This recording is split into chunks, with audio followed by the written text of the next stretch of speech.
passport to flavor. Now is time to actually put that name to the test. Today we're going to be making a dish from South Korea. We are going to be making tteokbokki. Now, maybe you've never heard of that before. Tteokbokki is a rice cake dish. Maybe you don't know what rice cakes are, so let me show you. This is a rice cake. It's made from rice flour that they've basically steamed and then formed into these shapes and kind of dried out, and now they're in this bag. That is called tteok. That's where the word tteok comes from, okay? And then bokki just means fried. We're stir frying it essentially, so that's where the second part of the word comes from. But these originate, they used to be like a royalty food, but then after the Korean War, there wasn't a lot of rice left, and the US was providing flour to people in Korea, and they were able to make these with a mixture of rice flour and wheat flour, and it became like a dish that everyone could eat because there just wasn't an abundance of stuff at the time. So we are going to make a traditional version of this. It's in a red sauce made with gochujang, which we'll talk about in a little bit. But first, what we need to do is get this pan heated up because we want it to be nice and hot. We're going to cook some onions and some scallions and some garlic in there, and then we are going to make the sauce and get going with this. This is a super quick, maybe 15-minute recipe, and you'll be ready to go. And if you're like, where do I buy these ingredients? We live in Montgomery County. There's a ton of specialty stores around that you can get it. I implore you to go in and try some new things out that you might have never had before. So first thing we'll do is we'll cut this onion, okay? We want slices of onion. So typically, when people think about slicing an onion, they go along this way. And that's fine, but what you'll find is that you're gonna have a bunch of different shaped pieces of onions, which different shapes are gonna cook at different periods of time. So the best way to actually cut an onion is to cut off the root here, and then go the opposite way. So if we start here, and we just work all the way over, we'll find that pretty much all the shapes are the same, right? So more consistency when cooking. It's going to end up creating a better tasting product. So we'll just slice the whole onion down. If you have red onions, that's fine. I just had some yellow onions on hand. So use whatever you like.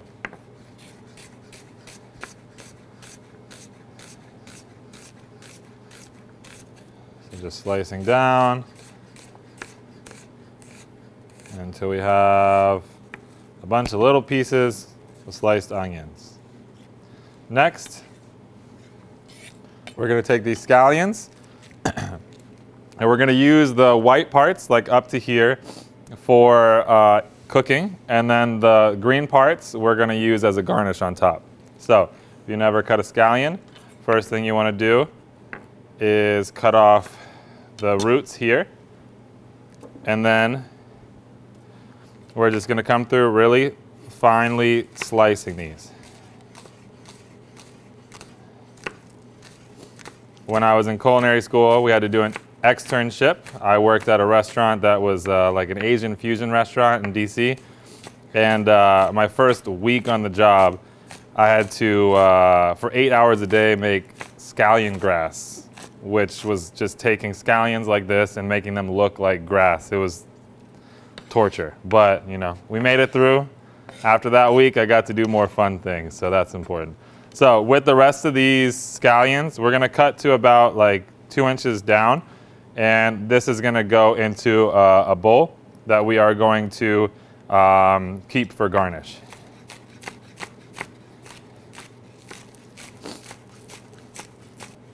So just about there is good, and this isn't gonna get cooked. We're gonna save that for later. So let me just grab a bowl. I'm gonna put these in a bowl and save those until the end. And the last thing we need to cut is some garlic.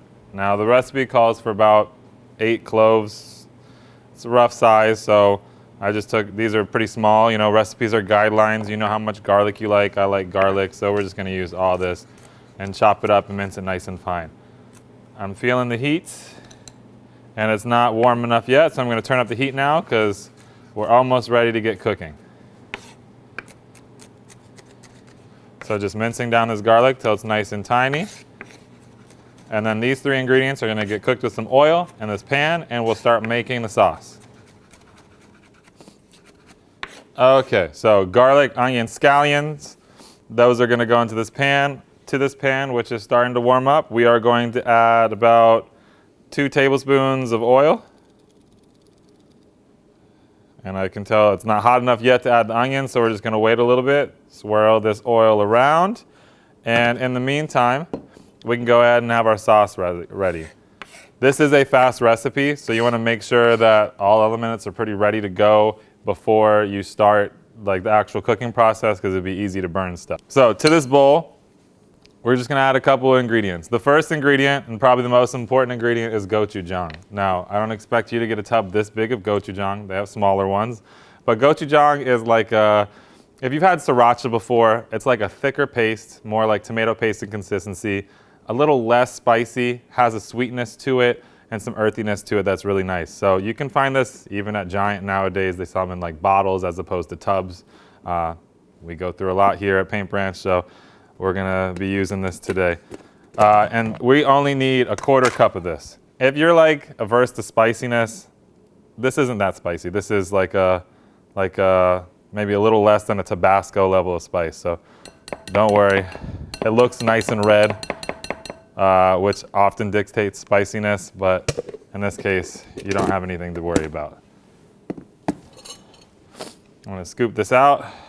And then to this, we just have several more ingredients. We have, this is interesting, but we're gonna add some maple syrup to it. Why maple syrup? It adds some sweetness. With sugar, sometimes it can burn easier. I just find that this ends up working better. It keeps it nice and saucy and less likely to burn. So add the maple syrup in. We're gonna add one more unique ingredient, which is Korean red pepper flakes. This is, once again, bright red, kind of looks like paprika.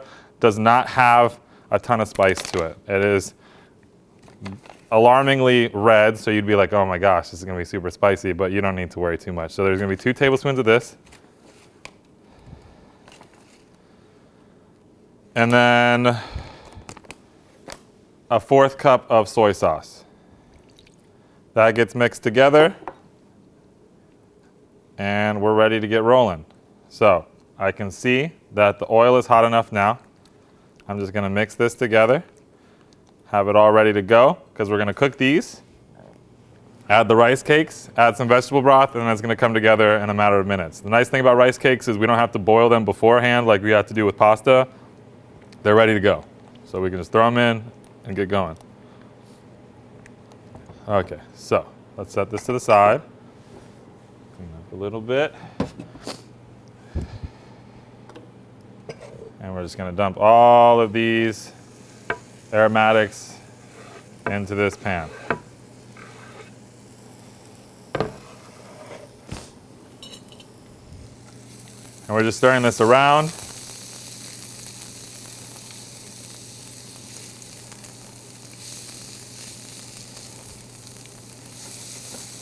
I'd let this cook for a couple minutes until it's ready, until it's starting to become translucent. We're starting to smell it a lot more, and then it's time to add the sauce. While this is cooking for a little bit, it's important also to rinse your rice cakes. So I'm gonna go grab a bowl, and I'll be right back. All right, so I got my bowl here. What I mean by rinsing them is we're literally just pouring these out into a bowl. There is one of those little not salt packets in there that you got to make sure you get out before you start cooking. And we are just going to rinse these with a little bit of water. What that does is it removes the starch, and it's going to allow the center to kind of hydrate so that we don't have any like weird textures as we cook them. So just a little bit of water.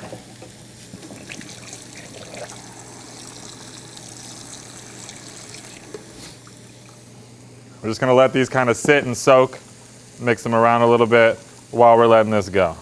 So we can just let them sit in there. I can see that these are becoming translucent, and to the point where I think we're ready to move on to the next step. That next step is adding all this good sauce in here.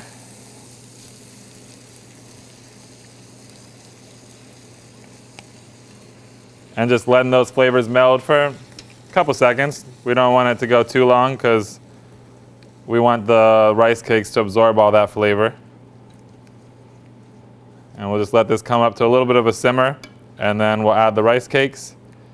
and the veggie broth. By the way, this recipe, as of now, is all vegetarian vegan. You could easily use chicken broth if you have that. This is just the recipe I was taught and continuing to use. I know some people also at the end will put like cheese on top and let that kind of melt. So that is an option too. You don't have to follow all the traditions, so experiment a little bit and add what you need to. So we're just letting this come up to a boil.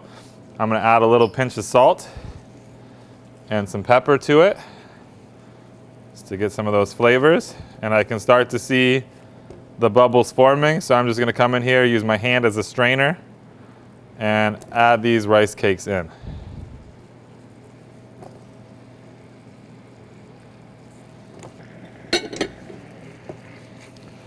And now we're just stirring this all together, getting all that sauce on here, and we're gonna add the veggie broth. And like I said, everything cooks in this pot, so we just gotta let it cook for maybe 10 minutes or so. So we're gonna go ahead and add the veggie broth into this. Stir everything together, and you can see how liquidy this sauce is now. What we're looking for is that sauce to kind of reduce down and like absorb onto the rice cakes. The rice cakes have a lot of starch in them still, so they're going to absorb and make the sauce a little thicker. So although it looks like, oh no, this is gonna take forever, it'll happen rather quickly that this will all come together. So we're just stirring this and let it sit. And if you've never had a rice cake before, it's not the same texture as pasta. It has a chewiness to it that is unique. It's like little pillows. It's like not like chewing gum. It's not that chewy, but it does have a little bit more bite to it than you would with pasta. You have to work a little bit more with this than you would have to with a regular pasta or anything like that. So we'll just let this sit and simmer, and when we're almost there, I'll show you the end result and how to plate it up nice. So sometimes pans take a little longer to cook. With this is a pretty thick cast iron pan, so obviously it's going to need a little bit more time to heat up. One way to help along the process, if you're trying to make it faster, it will make more dishes, but you could have the chicken broth or the veggie broth that we had warming up over in a pot so that when you pour it in, the heat just comes right up. The issue with this is we put in cold stock and it brought the temperature down, so we're waiting for it all to rise again. But still, you know, one pot recipes, you know, are better than, you know, I don't mind cooking a little bit longer as long as I don't have as many dishes to wash. So adding that extra broth for me is a no-go, but for you, go right ahead if you're trying to save time. So what we're looking for here is we're looking for the sauce to be boiling pretty heavily, as you can see here. And as I stir it, I want to see that sauce thicken up. When I pull my spatula down, there should be some leeway a little bit before all the liquid comes in. And then we're also checking these tteokbokki to see how bouncy they are. So if you want to see that, just pick one up, and if I press it down, like, it bounces right back. Oh, it's a little hot though. So we know that they're all good and ready to go. So now comes the time for plate up. I have seen people in the past, if you wanted to, put cheese on top of it and close the lid and let that, you know, kind of go on top. But if you want to try it a very traditional way, just have it this way first. Like I said, it's like this warming, sweet, somewhat like not spicy in a sense, but it gives you like, you know, it warms you up a little bit. So I'm sure you're going to enjoy this. So we're going to go ahead and plate this. I'm going to grab some tongs and just gently place some of these into the bottom of the bowl.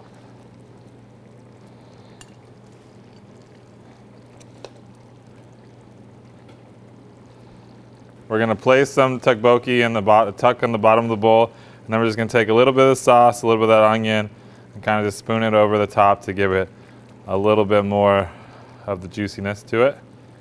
Some people make it more like a soup. Some people make it more like a pasta sauce. In this case, we're having a little bit more of a soupy end. And then just to give it some oomph of color, we're going to take a little bit of these green onions and sprinkle them over top. And we have a delicious bowl of tteokbokki. If you've never had it before, like I said, it has a very bouncy texture to it. So be ready to put some work into your bite. So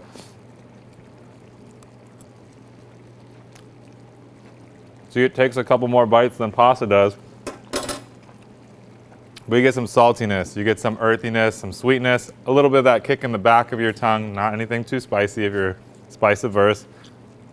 And it's a new unique dish to try. Like you see, it didn't take long, it took one pan, so easy cleanup, and you're ready to go and enjoy a nice meal. So go to that local H Mart, Global Foods, wherever you shop, get some of these ingredients and try a new dish out. Thank you, and we'll see you next time for another episode of Passport to Flavor.